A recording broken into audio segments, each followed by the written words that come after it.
Unique kids. एंड्रोक्लीस। एक दास जिसका नाम एंड्रोक्लीस था एक बार अपने स्वामी से भाग गया और जंगल में चला गया। जब वो वहाँ भटक रहा था तो उसने एक शेर को देखा जो जमीन पर लेटा हुआ करहा रहा था और दर्द से करहा रहा था। पहले तो एंड्रोक्लीस डर कर भागने लगा, लेकिन जब उसने देखा कि शेर उसका पीछा नहीं कर रहा है तो वो वापस लौट आया और उसके पास गया। जैसे ही वो पास पहुंचा, शेर ने अपना पंजा आगे बढ़ाया जो सूजा हुआ और खून से लथपथ था। एंड्रोक्लीस ने देखा कि उसमें एक बड़ा कांटा घुसा हुआ था जिससे शेर को बहुत दर्द हो रहा था। उसने कांटा निकाल दिया और शेर के पंजे पर पट्टी बांध दी।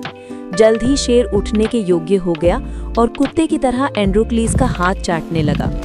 फिर शेर उसे अपनी गुफा में ले गया और हर दिन उसके लिए मांस लाता जिसे एंड्रोक्लीस अपना जीवन यापन कर सके। लेकिन कुछ समय बाद एंड्रोक्लीस और शेर दोनों को पकड़ लिया गया। दास को दंड स्वरूप उस शेर के सामने फेंकने की सजा दी गई जिसे कई दिनों से भूखा रखा गया था।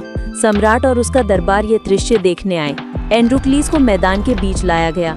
जल्द ही शेर को उसके पिंजरे से छोड़ा गया और वो दहाड़ता हुआ अपने शिकार की ओर झपटा। लेकिन जैसे ही वो एंड्रोक्लीस के पास पहुंचा, उसने उसे पहचान लिया, अपने पुराने मित्र को। वो उसके ऊपर नहीं झपटा बल्कि उसके हाथ चाटने लगा और उसके पैरों में लोटने लगा जैसे कोई वफादार कुत्ता। सम्राट ये देखकर बहुत आश्चर्यचकित हुआ और एंड्रोक्लीस को बुलाया। उसने सारी कहानी सुनाई। ये सुनकर सम्राट ने उसे माफ कर दिया और आजाद कर दिया।